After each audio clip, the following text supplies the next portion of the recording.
Benjamin and Flopsy were in despair. They could not undo the string.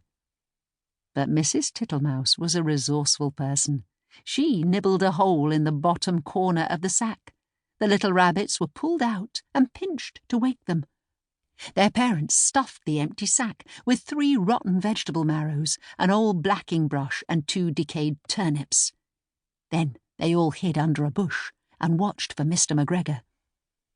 Mr. McGregor came back and picked up the sack and carried it off. He carried it hanging down as if it were rather heavy. The Flopsy Bunnies followed at a safe distance. They watched him go into his house, and then they crept up to the window to listen. Mr. McGregor threw down the sack on the stone floor in a way that would have been extremely painful to the Flopsy Bunnies if they had happened to have been inside it. They could hear him drag his chair on the flags and chuckle.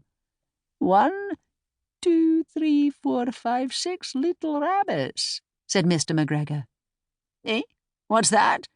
What have they been spoiling now? Enquired Mrs. McGregor. 1, 2, 3, 4, 5, 6 little fat rabbits, repeated Mr. McGregor, counting on his fingers. 1, 2, 3. Don't you be silly. What do you mean, you silly old man? In the sack. 1, 2, 3, 4, 5, 6, replied Mr. McGregor.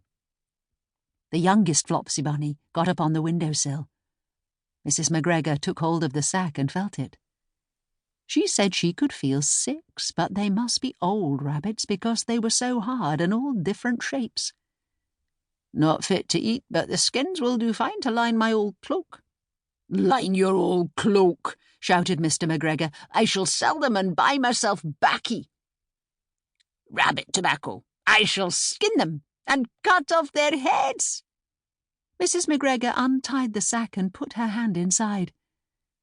When she felt the vegetables, she became very, very angry. She said that Mr. McGregor had done it a purpose.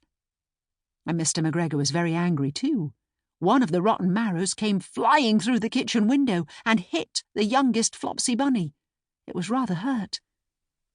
Then Benjamin and Flopsy thought that it was time to go home. So Mr. McGregor did not get his tobacco, and Mrs. McGregor did not get her rabbit skins. But next Christmas, Thomasina Tittlemouse got a present of enough rabbit wool to make herself a cloak and a hood and a handsome muff and a pair of warm mittens. The end.